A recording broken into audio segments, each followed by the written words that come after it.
Good evening, ladies and gentlemen. I'm Pat Brown, the voice of the New York Sharks, along with my partner, Dave Maxwell. And we're here with the post-game recap of the IWFL Eastern Division playoff game, round 1, where the New York Sharks defeated the Manchester Freedom by the score of 28-0. In the first half, it was a defensive battle. The Sharks only scoring 1 touchdown with 51 seconds left to go in the first half. It was a touchdown run by Karen Mulligan. The 2-point conversion was good by Teresa Sharippa. And Dave, let's talk a little bit about that first half and what we saw.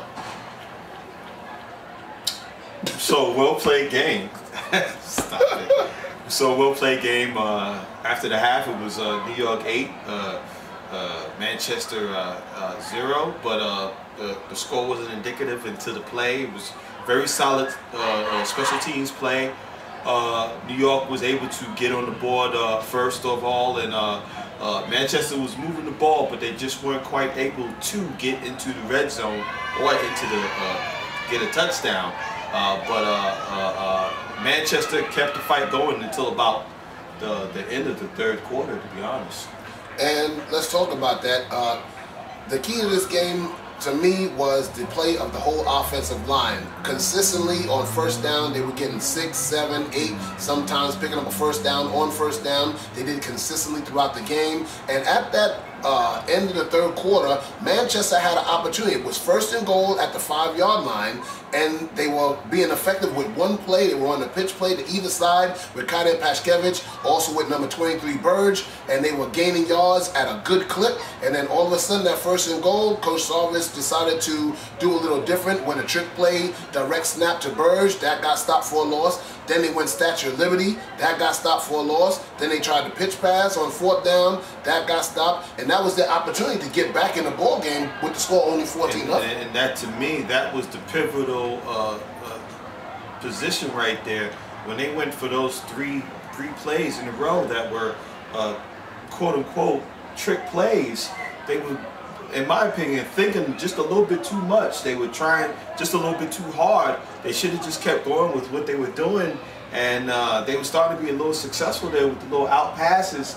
But when they did those three plays there, it just changed the momentum of the game for Manchester, and I think they kind of let it slip out of their fingers. But I'm not quite sure what was going on there that they decided to go with those plays.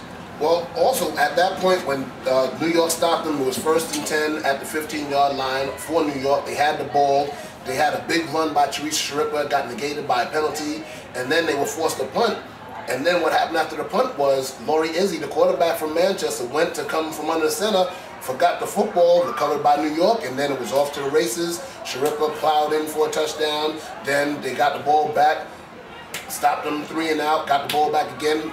Alberti plunged in for a touchdown, and that's how we got to the final score, 28-0. Yeah, and harping on that, like Teresa Sharippa had an excellent game. She was able to just basically impose her will upon the Manchester defense. I mean, not without great help there by the New York offensive line. New York offensive line was able to control the trenches and just be able to open the holes up, and Sharippa was just able to follow her leads and just wait for the holes to open, and she was off to the races, as Pat mentioned before. But a great game there by the offensive line. Linemen don't usually get the credit that they deserve. Well, you're going to hear it live first here, that the offensive line for New York Sharks: 67 Beth Nugent, 63 Shauna Seegers, 53 Lynn Trouts, 55 Ann Daly, 42 Wanda Williams, with play by number 79 Shayna